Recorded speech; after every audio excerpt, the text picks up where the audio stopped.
Selepas kepergian pemimpin tertinggi Iran, Ayatollah Ali Khamenei, serangan Iran makin brutal dan tak bisa dideteksi.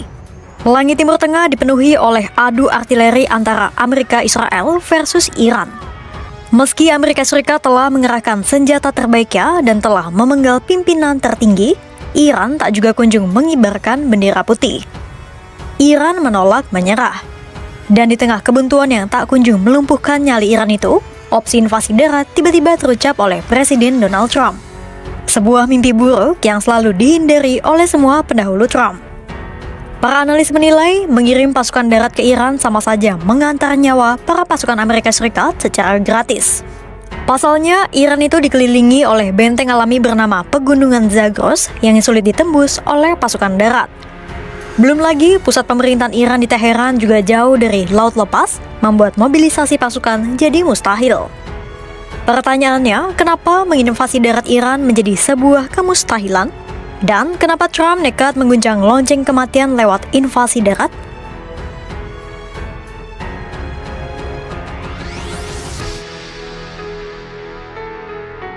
Langkah Donald Trump kali ini benar-benar menguji batas logika politiknya sendiri.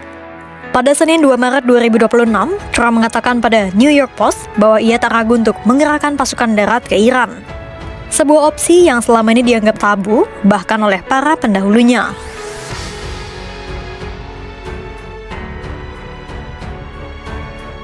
Pernyataan terbarunya itu seolah membuat Trump menjilat ludahnya sendiri. Saat masa-masa kampanye, Trump berjanji tidak akan membawa Amerika Serikat masuk ke dalam perang abadi seperti perang Irak-Afghanistan tahun 2003 silam. Trump mengkritik perang-perang itu sebagai kesalahan fatal pendahulunya. Tapi kini, dengan membuka pintu bagi pengerahan pasukan darat di Iran, Trump beresiko menyeret Amerika Serikat ke dalam lubang konflik berkepanjangan yang pernah ia kutuk. Apalagi para analis menilai Trump tak memiliki rencana matang yang bisa membuat perang ini berlangsung tak hanya 4 atau 5 minggu, tapi lebih panjang lagi.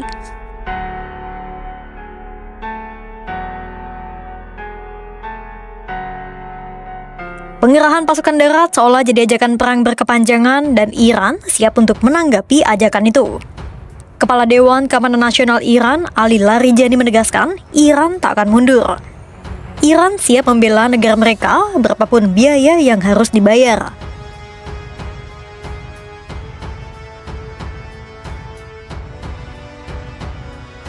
Pertanyaannya sekarang, kenapa pengerahan invasi darat bisa jadi lonceng kematian bagi Amerika Serikat?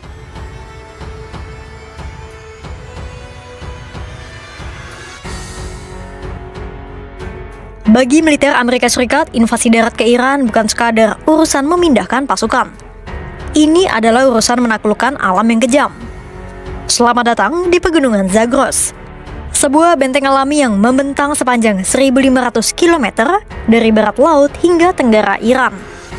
Zagros bukan sekadar jajaran gunung biasa.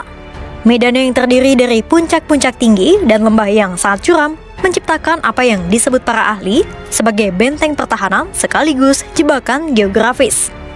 Di sini, keunggulan teknologi tank dan kendaraan lapis baja Amerika Serikat yang perkasa bisa menjadi tidak berarti karena keterbatasan ruang gerak yang ekstrim. Namun, ancaman Zagros bagi Amerika Serikat melampaui hambatan fisik. Lembah-lembahnya yang dalam mampu menciptakan radar clutter atau gangguan sinyal alami. Hal ini menjadi mimpi buruk bagi jet tempur dan satelit pengintai Amerika Serikat dalam melacak pergerakan aset militer di darat. Sebaliknya, Iran justru memanfaatkan ketinggian puncak Zagros untuk menempatkan baterai anti pesawat dan radar guna memantau setiap pergerakan yang datang dari arah barat dengan jangkauan yang jauh lebih luas. Di balik tebing-tebing granit yang keras ini, Iran telah membangun evolusi pertahanan mereka, yakni kota rudal bawah tanah. Menggunakan struktur batu yang sulit ditembus, IRGC membangun labirin terowongan ratusan meter di bawah tanah yang menampung truk peluncur rudal balistik raksasa. Misalnya seperti Kibar Shekan hingga Sejil. Fasilitas ini diklaim aman dari hantaman bom penghancur bunker milik Amerika Serikat. Inilah inti dari strategi jebakan Zagros. Iran tidak akan menghadapi Amerika Serikat dalam perang terbuka di dataran rendah, melainkan menarik mereka ke dalam perang asimetris di medan yang mustahil dikuasai. Dengan unit-unit kecil dan lincah, Iran dapat melakukan taktik hit and run, alias menyerang tiba-tiba lalu menghilang ke dalam perut bumi. Jika Washington tetap nekat mengirim pasukannya ke labirin mematikan ini, Zagros tidak akan menjadi pintu kemenangan, melainkan pintu neraka yang siap menelan logistik, mental, dan nyawa tentara Amerika Serikat dalam konflik yang tak berujung.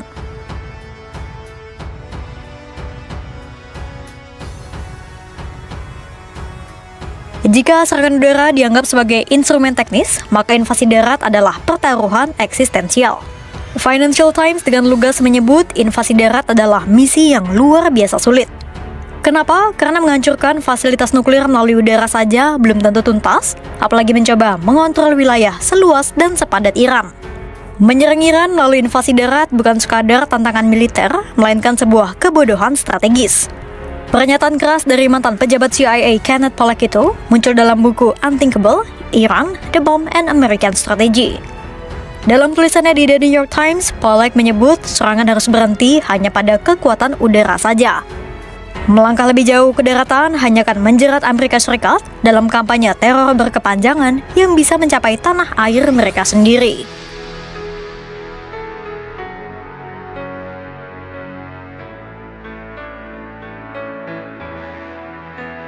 Kenyataan pahit dari operasi militer berkepanjangan sebenarnya sudah dimiliki Amerika Serikat.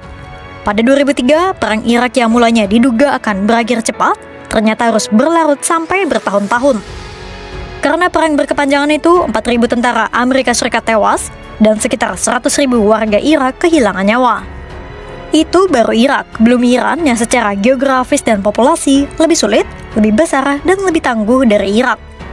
Itulah kenapa sekitar 60% warga Amerika Serikat menolak keterlibatan militer Amerika Serikat lebih jauh. Mereka sadar